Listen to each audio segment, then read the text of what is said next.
Místní sbor dobrovolných hasičů uspořádal v prostorách svého areálu velikonoční jarmark. Pro návštěvníky byl připraven široký sortiment upomínkových předmětů připomínajících tyto svátky, mezi kterými nemohly chybět malované kraslice, pomlázky, dekorační motivy Velikonoc a podobně. Zároveň si mohli návštěvníci zakoupit či ochutnat různé pochutiny z domácí výroby.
Jarmark zahájil starosta obce Milan Bečička. Se zájmem zhlédli návštěvníci jarmarku kulturní program, ve kterém se představili ti nejmenší společným tancem připomínající příchod jara. Vážené dámy, vážení pánové, přeju vám hezké odpoledne. Dovolte mi, abych vás přivítal jménem Sboru dobrovolných hasičů na velikonočním jarmarku. Letos tu máme opět rekordní účast stánkařů s různými dekoracemi, tradičními velikonočními pochutinami, hračkami a podobně. Věřím, že si z nabídky vyberete, něco hezkého si domů odnesete, případně tady na místě ochutnáte. A mým úkolem je teď uvést taneční kroužek nejmenších dětí, který tancuje při rodinném centru ve Sloupnici pod vedením Heleny Dolečkové.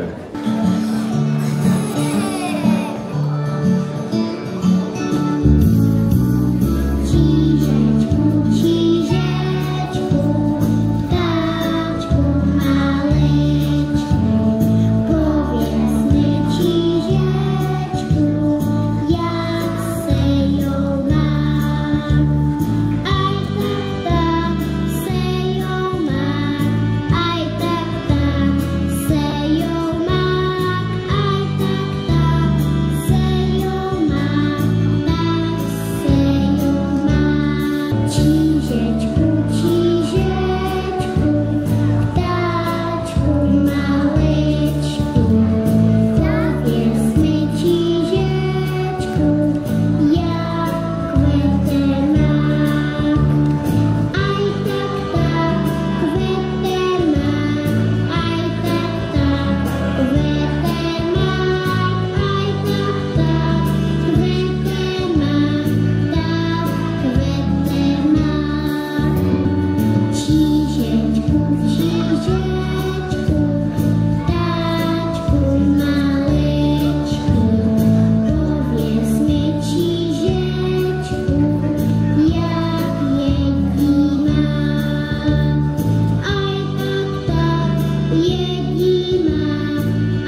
Součástí velikonočního jarmarku byly také dětské dílničky, kde si ti nejmenší mohli vyzkoušet malování kraslic, ale také výrobu drobných předmětů připomínajících tyto svátky.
Velikonoční jarmark ve Sloupnici se i přes nepřízeň počasí organizátorům povedl, což dokládala opravdu hojná účast místních obyvatel.